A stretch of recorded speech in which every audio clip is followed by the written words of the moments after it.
किसान, बदलते भारत की शान।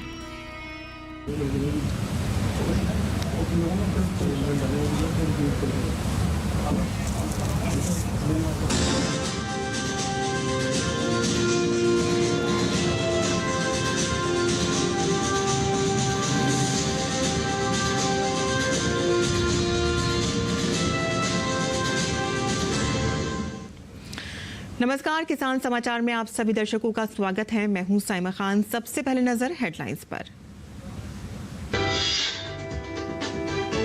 केंद्र सरकार खुले बाजार में गेहूं की कीमत को नियंत्रित करने के लिए करेगा गेहूं की ई नीलामी। इस फैसले के तहत भारतीय खाद्य निगम आटा मिलों, गेहूं उत्पादकों, प्रोसेसरों, गेहूं के अंतिम उपयोगकर्ताओं को ई नीलामी के लिए 25 लाख मीट्रिक टन गेहूं का कराएगा उपलब्ध। केंद्रीय कृषि मंत्री शिवराज सिंह चौहान ने 13वें राष्ट्रीय बीज कांग्रेस को वर्चुअल तौर पर किया संबोधित। कहा कि कृषि है अर्थव्यवस्था की रीढ़ और किसान है उसकी आत्मा। खेती के लिए सबसे अहम है बीज और इसके लिए जरूरी है कम कीमत पर किसानों को अच्छे बीज मुहैया कराना।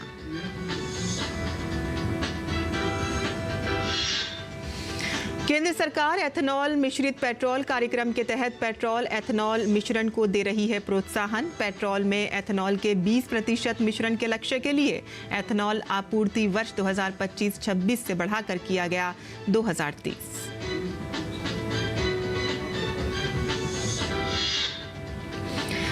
मत्स्य क्षेत्र में निजी निवेश को दिया जाएगा प्रोत्साहन तथा उद्यमिता को बनाया जाएगा सुविधाजनक। वहीं जल कृषि की भी बढ़ाई जाएगी उत्पादकता।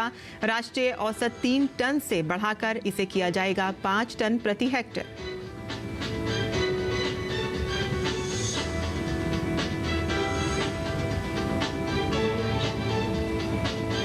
और अब समाचार विस्तार से। केंद्र सरकार खुले बाजार में गेहूं की कीमत को नियंत्रित करने के लिए ओपन मार्केट सेल स्कीम 2024 के तहत ई नीलामी करेगा और इस फैसले के तहत भारतीय खाद्य निगम आटा मिलों, गेहूं उत्पादों के निर्माताओं, प्रोसेसरों, गेहूं के अंतिम उपयोगकर्ताओं को ई नीलामी के लिए 25 लाख मीट्रिक टन गेहूं उपलब्ध कराएगा।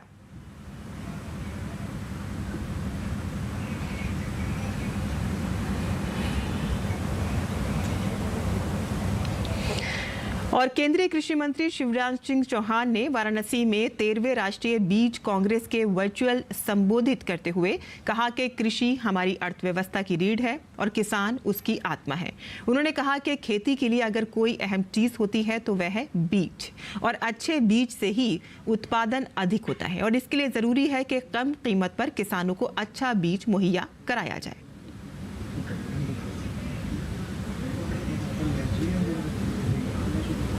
वाराणसी में 13वीं राष्ट्रीय बीज कांग्रेस का आयोजन किया गया। इस मौके पर केंद्रीय कृषि एवं किसान कल्याण मंत्री शिवराज सिंह चौहान ने कहा कि सरकार किसानों की उपज, आय और बीजों की गुणवत्ता को बढ़ाने पर जोर दे रही है। उन्होंने कहा कि देश के कृषि उत्पादन को बेहतर बनाने के लिए उर्वरकों, कीटनाशकों और अच्छी गुणवत्ता वाले बीज की उपलब्धता होना जरूरी है। प्रधानमंत्री श्रीमान नरेंद्र मोदी जी की भी सदैव ये कोशिश रही है कि न केवल हम अपने खाद्यान्न के भंडार भरें, बल्कि भारत को फूड बास्केट दुनिया का हम बनाएं। इसके लिए जरूरी है उत्पादन बढ़ना और उत्पादन बढ़ाने के लिए सबसे महत्वपूर्ण अगर कोई चीज है तो वो है बीज। अच्छे बीज, गुणवत्ता युक्त बीज। केंद्रीय कृषि मंत्री ने इस अवसर पर कहा कि सरकार श्री अन्न के तहत मोटे अनाजों की उपलब्धता पर जोर दे रही है। साथ ही इस कार्यक्रम में आए हितधारकों से अनाजों के पारंपरिक बीजों के संरक्षण और उपलब्धता सुनिश्चित करने का आह्वान किया। आज श्री अन्न मोटा अनाज दुनिया में एक अलग स्थान बना रहा है। मानव स्वास्थ्य के लिए कितना उपयोगी है मुझे कह के बताने की आवश्यकता नहीं है। तो हमारे जो परंपरागत बीज हैं उनको कैसे सहेज कर रखें और उनकी उत्पादकता कैसे बढ़े। धरती का स्वास्थ्य ठीक रहे, इसके लिए उर्वरक का कम इस्तेमाल हो, इसके लिए सरकार प्राकृतिक खेती पर जोर दे रही है। प्राकृतिक खेती से न सिर्फ धरती का स्वास्थ्य ठीक रहेगा बल्कि हमारा स्वास्थ्य भी ठीक रहेगा। यही कारण है कि दुनिया में तेजी से आज मोटे अनाज का प्रचलन बढ़ रहा है। कृषि अत्यंत महत्वपूर्ण है, हमारी अर्थव्यवस्था की रीढ़ है और किसान उसकी आत्मा। अपनी धरती को आने वाली पीढ़ियों के रहने के लायक भी बने रहने देना है। अधिकतम और अनियंत्रित असंतुलित केमिकल फर्टिलाइजर और विशेषकर कीटनाशकों के उपयोग के कारण धरती का स्वास्थ्य, मनुष्य का स्वास्थ्य दोनों खराब हो रहे हैं और जीवों के अस्तित्व पर प्रश्न चिन्ह लग गया है। तो प्राकृतिक खेती पर भी भारत बल दे रहा है, जोर दे रहा है। प्रधानमंत्री श्रीमान नरेंद्र मोदी जी की इच्छा है कि लोगों को शुद्ध आहार मिले, फल, सब्जियां, अनाज, वो मानव शरीर के लिए भी उपयोगी हो और धरती का स्वास्थ्य भी बेहतर बना रहे। केंद्रीय कृषि मंत्री ने उत्तर प्रदेश के वाराणसी में 13वीं राष्ट्रीय बीज कांग्रेस में कृषि वैज्ञानिकों से अच्छी किस्म के बीज की खोज करने पर जोर दिया। साथ ही किसानों से परंपरागत खेती के वजूद को कायम रखने और विलुप्त होती हुई फसलों के संरक्षण पर बल दिया। ब्यूरो रिपोर्ट, डीडी किसान। और अब केंद्र सरकार एथनॉल मिश्रित पेट्रोल कार्यक्रम के तहत पेट्रोल में एथनॉल के मिश्रण को प्रोत्साहन देने जा रही है और इसके तहत पेट्रोल में एथनॉल के 20% मिश्रण के लक्ष्य को एथनॉल आपूर्ति वर्ष 2025-26 से बढ़ाकर वर्ष 2030 कर दिया गया है। वहीं सार्वजनिक क्षेत्र के तेल विपणन कंपनियों ने जून 2022 में पेट्रोल में 10% एथनॉल मिश्रण का लक्ष्य हासिल कर लिया है। गौरतलब है कि चीनी आधारित फीड स्टॉक से उत्पादित एथनॉल ने चीनी मिलों को अपने अधिशेष चीनी भंडार को कम करने और गन्ना किसानों के बकाये का भुगतान करने के लिए जल्दी राजस्व सृजित करने में सहायता की है, जबकि पेट्रोल में 20% एथनॉल मिश्रण के परिणाम स्वरूप किसानों को सालाना 35,000 करोड़ रुपए से अधिक का भुगतान होने की संभावना है।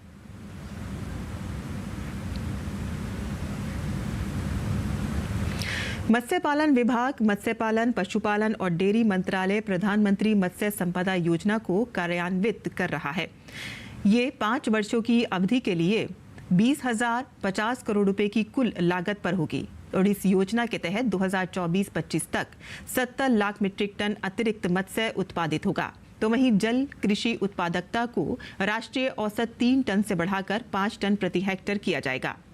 मात्स्यिकी निर्यात को 46,589 करोड़ रुपए 2018-19 से बढ़ाकर 2024-25 तक 1 लाख करोड़ रुपए पर पहुंचाया जाएगा। 5 वर्षों की अवधि के दौरान प्रति व्यक्ति मछली की खपत को वर्तमान 5 से 6 किलोग्राम से बढ़ाकर 12 किलोग्राम किया जाएगा। मात्स्यिकी क्षेत्र में निजी निवेश को प्रोत्साहन करने तथा उद्यमिता के विकास को सुविधाजनक बनाया जाएगा।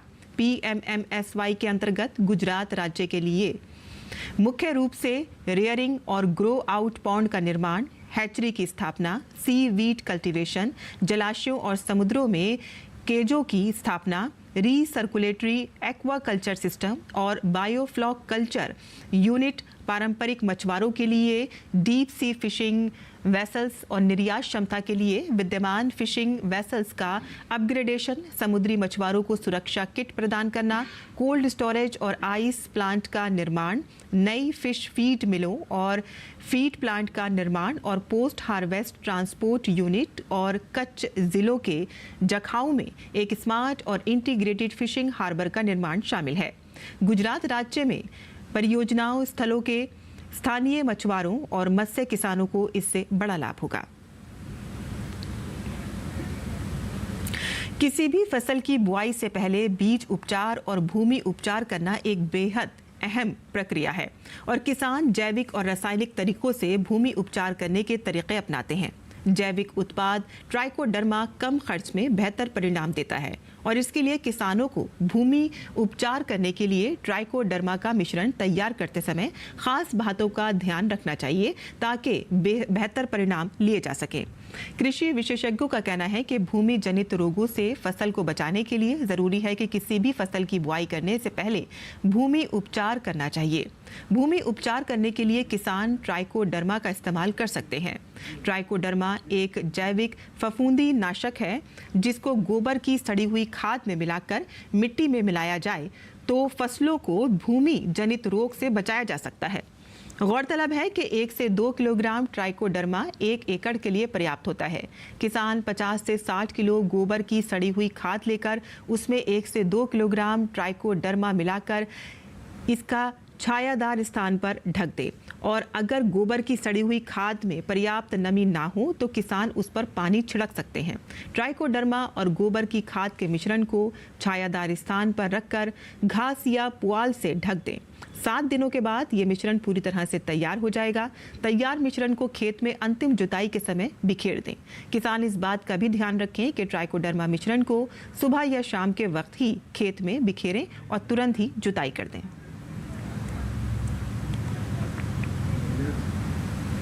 रबी सीजन में झारखंड बिहार में बड़े पैमाने पर गेहूं की खेती होती है। देश भर में गेहूं उत्पादन में झारखंड से पहले बिहार का स्थान आता है। अगर इस सीजन आप भी गेहूं की खेती करने की तैयारी कर रहे हैं तो सबसे पहले जान लें कि कौन से प्रभेद ऐसे हैं जो उत्पादन ज्यादा देते हैं। दरअसल झारखंड के किसान रासायनिक और ऑर्गेनिक दोनों के इस्तेमाल से गेहूं की खेती करते हैं, जिससे उन्हें मुनाफा भी मिलता है। मगर अच्छा उत्पादन पाने के लिए किसानों को अच्छे प्रभेदों के बारे में जानना जरूरी है। कृषि विशेषज्ञों का कहना है कि कौन से ऐसे गेहूं के प्रभेद हैं जो सामान्य से ज्यादा उत्पादन देते हैं। गेहूं की ज्यादा पैदावार के लिए किसानों को लंबे अवधि वाले प्रभेद का चयन करना जरूरी है। अगर किसान समय से इन प्रभेदों की बुआई करते हैं और ठीक तरीके से सिंचाई करते हैं तो सामान्य से ज्यादा उत्पादन मिलता है।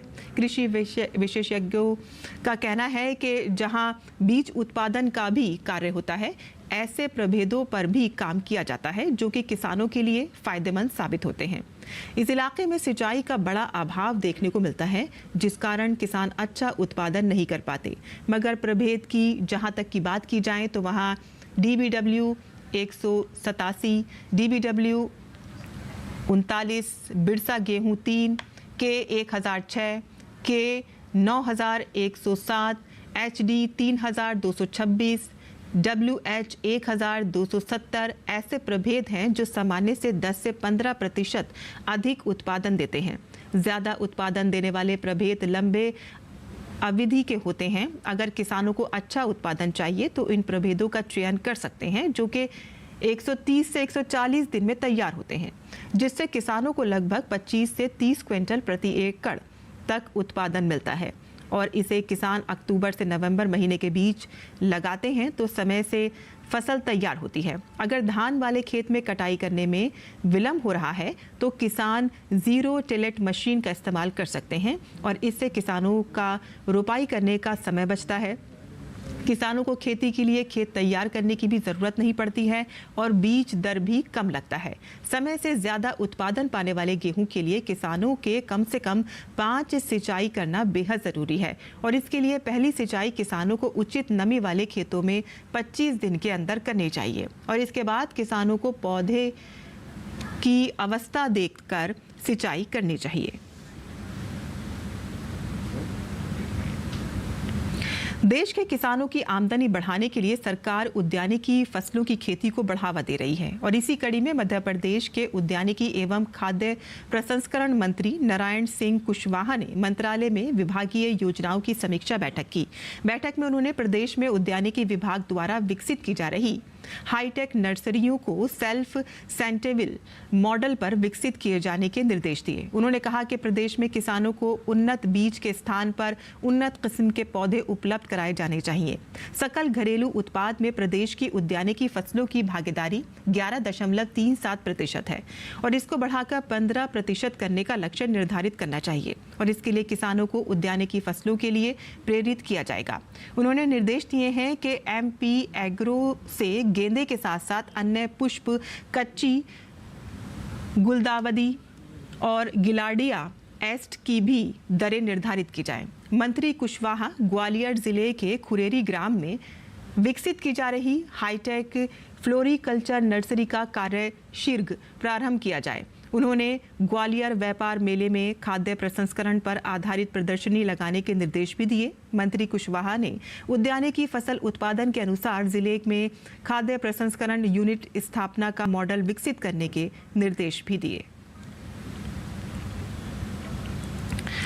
और भारतीय मानक ब्यूरो ने उत्तराखंड में गुप्तकाशी के नारायण कोटी में 50 किसानों को गुणवत्तापूर्ण कृषि उत्पादन के लिए BIS मानकों के बारे में जागरूक किया। इस कार्यक्रम में किसानों को बीज, उर्वरक, खाद आदि की गुणवत्ता और एक्सपायरी डेट के बारे में विस्तृत जानकारी दी गई। इस दौरान कृषि विज्ञान केंद्र जागधार के वैज्ञानिक डॉक्टर अंकित ने डेमो के माध्यम से काश्तकारों को बीज, उर्वरक, खाद, नमी सुरक्षा, मिट्टी समेत अन्य रासायनिक उत्पादों की जानकारी दी और साथ ही उन्हें एक्सपायरी डेट और मैन्युफैक्चरिंग के बारे में भी अवगत कराया। उन्होंने काश्तकारों को इसकी भी जानकारी दी कि अन्य वस्तुओं की तरह फसल के बीज भी एक सीमा के तहत ही बोए जाते हैं और उसके बाद वह एक्सपायर हो जाते हैं और साथ ही काश्तकारों को बीजों की प्रामाणिकता BIS के मानकों के अनुसार जानकारी उपलब्ध कराई गई।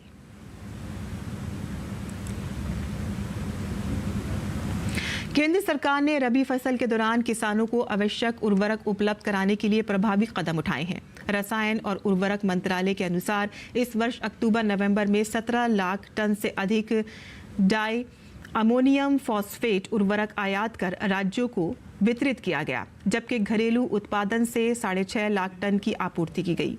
मौजूदा रबी सीजन के लिए लगभग 35 लाख मीट्रिक टन DAP और 55 लाख मीट्रिक टन अन्य उर्वरक उपलब्ध कराए गए। मंत्रालय ने कहा है कि वैश्विक चुनौतियों और लाल सागर क्षेत्र में भू राजनीतिक संकट के बावजूद सरकार राज्य सरकारों और उर्वरक कंपनियों के साथ समन्वय कर किसानों की मांग पूरी करने के लिए प्रतिबद्ध है। उड़ीसा सरकार ने राज्य के 58 उप डिवीजनों में कोल्ड स्टोरेज का निर्माण करने की तैयारी में है। उप मुख्यमंत्री कनक वर्धन सिंह देव ने बुधवार को विधानसभा सत्र के दौरान इसकी घोषणा की। उप मुख्यमंत्री ने बताया कि कोल्ड स्टोरेज किसानों को फसल कटाई के बाद होने वाले नुकसान को कम करने और कृषि उत्पादों के मूल्य को बढ़ाने में मदद करेंगे। कनक वर्धन सिंह देव ने कहा है कि सरकार सार्वजनिक निजी भागीदारी PPP मॉडल के माध्यम से जरूरत के हिसाब से कोल्ड स्टोरेज सुविधाएं स्थापित करने की योजना बना रही है। हाइब्रिड कोल्ड स्टोरेज समाधान लागू करने का भी इरादा है। और किसान समाचार में आइए अब जान लेते हैं देश भर की मंडियों का भाव।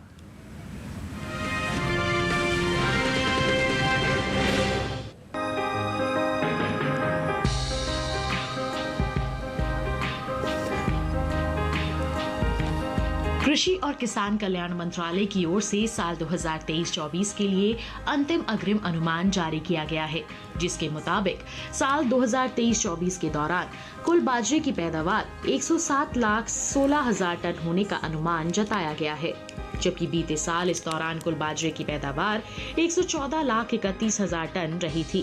फिलहाल मंडियों में इन दिनों बाजरे की आवक सामान्य देखने को मिल रही है। बात हाजिर भाव की करें तो एगमार्क नेट के मुताबिक राजस्थान की ब्यावर मंडी में 27 नवंबर को बाजरे का भाव था 2,625 रुपए।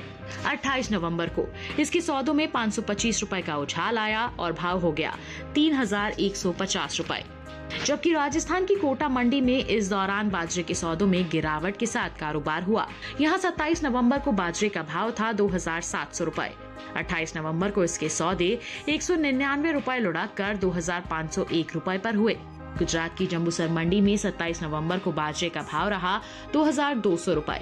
28 नवंबर को इसके भाव में 200 रुपए की तेजी आई और भाव जा पहुंचा 2,400 रुपए प्रति क्विंटल। देश की दूसरी मंडियों में बाजरे के भाव की बात करें तो गुरुवार को उत्तर प्रदेश के अलीगढ़ मंडी में बाजरे का भाव रहा 2,400 रुपए। राज्य की कानपुर मंडी में भाव रहा 2,625 रुपए। महाराष्ट्र की कल्याण मंडी में बाजरा 3,100 रुपए पर बिका, जबकि राजस्थान की सूरतगढ़ मंडी में इस दौरान बाजरे के सौदे 2,520 रुपए पर हुए। कुछ समय पहले ही केंद्र सरकार ने विपणन सत्र 2024-25 के लिए 14 खरीफ फसलों के न्यूनतम समर्थन मूल्य में बढ़ोतरी की है। सरकार के इस फैसले से किसानों को उनकी फसलों का उचित दाम मिलेगा, साथ ही आय में भी वृद्धि होगी। इन 14 खरीफ फसलों में बाजरा भी शामिल है। साल 2023-24 के दौरान खरीफ बाजरे का न्यूनतम समर्थन मूल्य 2,500 रुपए प्रति क्विंटल था, जिसे साल 2024-25 में 125 रुपए बढ़ाकर 2,625 रुपए प्रति क्विंटल कर दिया गया है। बता दें कि खरीफ सीजन में बाजरे की बुआई पिछड़ी है। कृषि मंत्रालय के मुताबिक साल 2024 के दौरान खरीफ बाजरे की बुआई 69,55,000 हेक्टेयर में हो सकी है, जबकि बीते साल के समान अवधि के दौरान खरीफ बाजरा 70,81,000 हेक्टेयर में बोया गया था।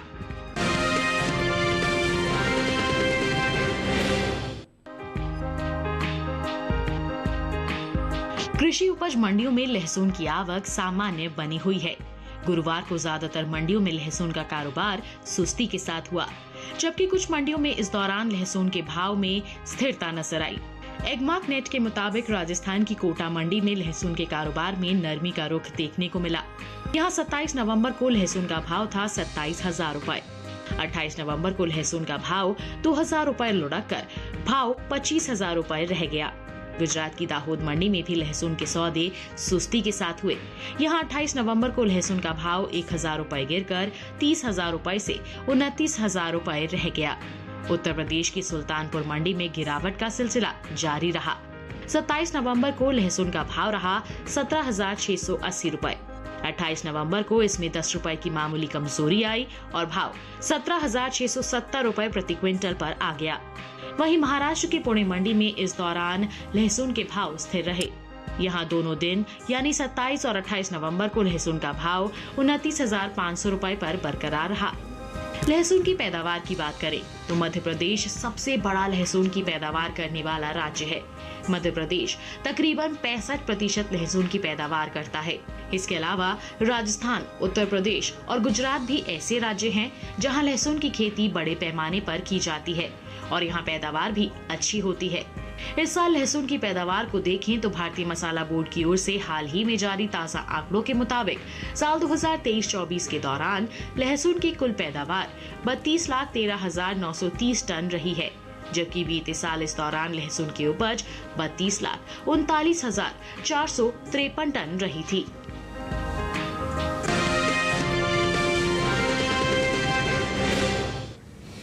और मंडी खबर के बाद बात करते हैं मौसमी खेती की। किसान इस मौसम में कैसे रखें अपनी खेती का ख्याल, आइए देखते हैं।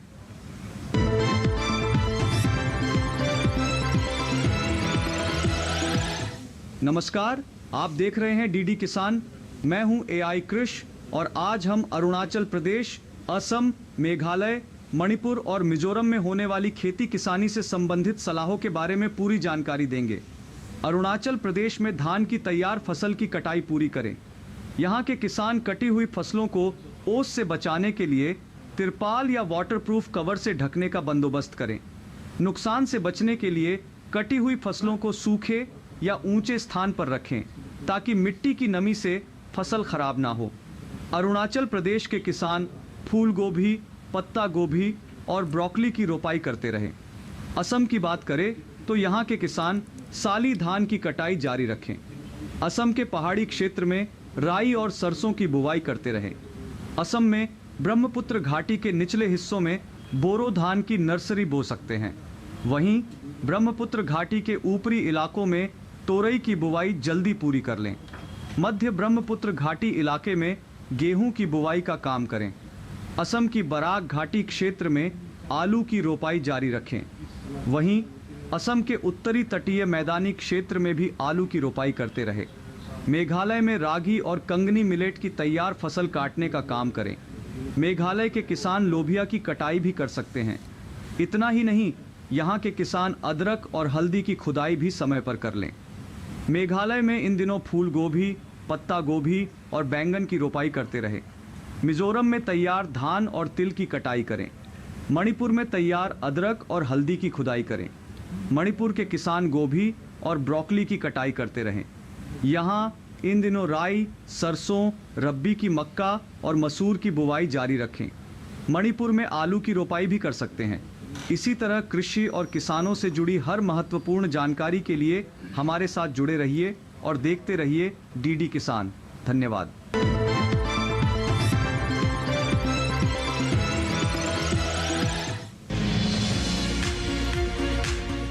इस समय पालक की बुआई की जा सकती है। पालक को मैदानी और पहाड़ी दोनों क्षेत्रों में बोया जा सकता है। मैदानी इलाकों में सर्दी के मौसम में ये ज्यादा बोई जाती है। वैसे तो इसे किसी भी प्रकार की मिट्टी में बोया जा सकता है, फिर भी दोमट मिट्टी इसके लिए सर्वोत्तम मानी जाती है। अलग अलग राज्यों के लिए अलग अलग किस्में हैं। किसान वैज्ञानिकों से सलाह लेकर बीज का चुनाव कर सकते हैं। अच्छी नमी से बुआई करने पर तुरंत सिंचाई की जरूरत नहीं पड़ती, फिर भी बुआई के 8 से 10 दिन बाद सिंचाई करना आवश्यक है। इसके बाद 10 से 15 दिन के अंतराल पर सिंचाई करते रहें। पत्तियों की हर कटाई के बाद सिंचाई करना ना भूलें। खरपतवार नियंत्रण के लिए बोने के 15 से 20 दिन बाद पहली निराई गुड़ाई कर दें। पालक के लिए 2 से 3 बार निराई गुड़ाई करनी चाहिए। पत्तेदार सब्जियों में आमतौर पर बीमारी नहीं लगती, फिर भी अगर बीमारी लग जाए तो कटाई के बाद दवा छिड़कें ताकि पत्तियों पर दवाई का असर ना हो। वैसे पालक में सर्कोस्पोरा लीफ स्पॉट और डंपिंग ऑफ जैसी बीमारियों की आशंका रहती है। लीफ माइनर, चैंपा, माहू और इल्ली जैसे कीट पालक की पत्तियों को नुकसान पहुंचा सकते हैं। बचाव के लिए विशेषज्ञों की सलाह पर उचित दवाएं छिड़कें। ध्यान रखें कि फसल में किसी भी प्रकार की दवा का छिड़काव करने से पहले कृषि विशेषज्ञों से सलाह जरूर लें। पालक की 1 हेक्टेयर में 80 से 100 क्विंटल तक पैदावार होती है। इसे कई बार काटा जा सकता है।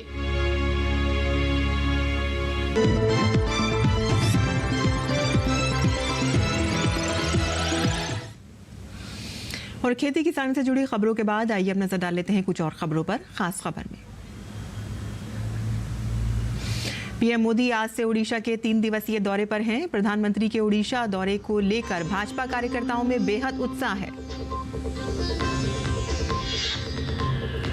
पश्चिम बंगाल की मुख्यमंत्री ममता बनर्जी ने बांग्लादेश में अल्पसंख्यकों के लिए बन रहे हालात पर चिंता जताई है। सीएम ममता बनर्जी ने कहा कि ये बेहद दुखद और हृदय विदारक है। जमीयत उलमाए हिंद के पश्चिम बंगाल के अध्यक्ष व राज्य की ममता बनर्जी सरकार में मंत्री सिद्दीकुल्ला चौधरी ने कोलकाता की एक रैली में भड़काऊ भाषण दिए हैं। वक्फ बिल पर उन्होंने धमकी देते हुए कहा है कि सरकार आग से खेलना बंद करे। कांग्रेस के वरिष्ठ नेता और पूर्व केंद्रीय मंत्री पी चिदम्बरम के एक ताज़ा बयान के बाद भाजपा लगातार कांग्रेस पर हमलावर है। भाजपा प्रवक्ता शहजाद पूनावाला ने कहा कि कांग्रेस पार्टी के अंदर ही राहुल गांधी की बातों को गंभीरता से नहीं लिया जा रहा है। दिल्ली एनसीआर में AQI आज भी खराब श्रेणी में दर्ज हुआ है। बवाना में AQI 400 के पार। सुप्रीम कोर्ट ने दिल्ली एनसीआर में ग्रेड 4 को लागू रखने का निर्देश दिया है। विश्व प्रसिद्ध ताजमहल धुंध की चादर में ढक गया है और इससे पर्यटकों को ताज का दीदार करना थोड़ा मुश्किल हो रहा है। आगरा शहर में आज सुबह धुंध की मोटी परत देखने को मिली। बंगाल की खाड़ी में इस समय चक्रवात फेंगल बना हुआ है। मौसम विभाग ने इसके और भी ज्यादा तेज होने की संभावना जताई है, जिसके चलते क्षेत्र में येलो अलर्ट जारी किया गया है। और किसान बुलेटिन के आखिर में हेडलाइंस एक बार फिर से।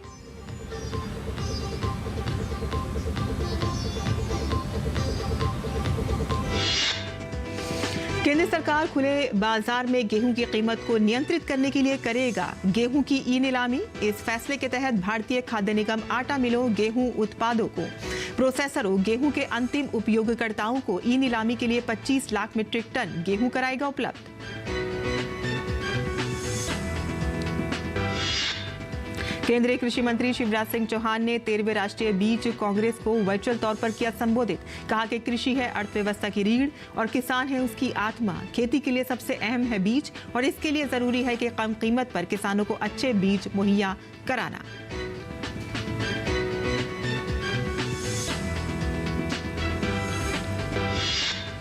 केंद्र सरकार एथेनॉल मिश्रित पेट्रोल कार्यक्रम के तहत पेट्रोल एथेनॉल मिश्रण को दे रही है प्रोत्साहन। पेट्रोल में एथेनॉल के 20% मिश्रण के लक्ष्य के लिए एथेनॉल आपूर्ति वर्ष 2025-26 से बढ़ाकर किया वर्ष 2030।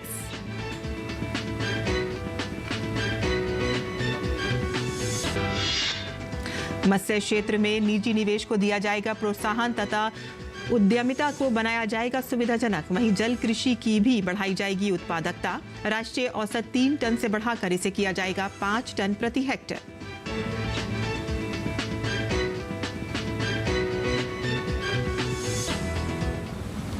किसान समाचार में आज के लिए बस इतना ही। अनुमति दें, नमस्कार।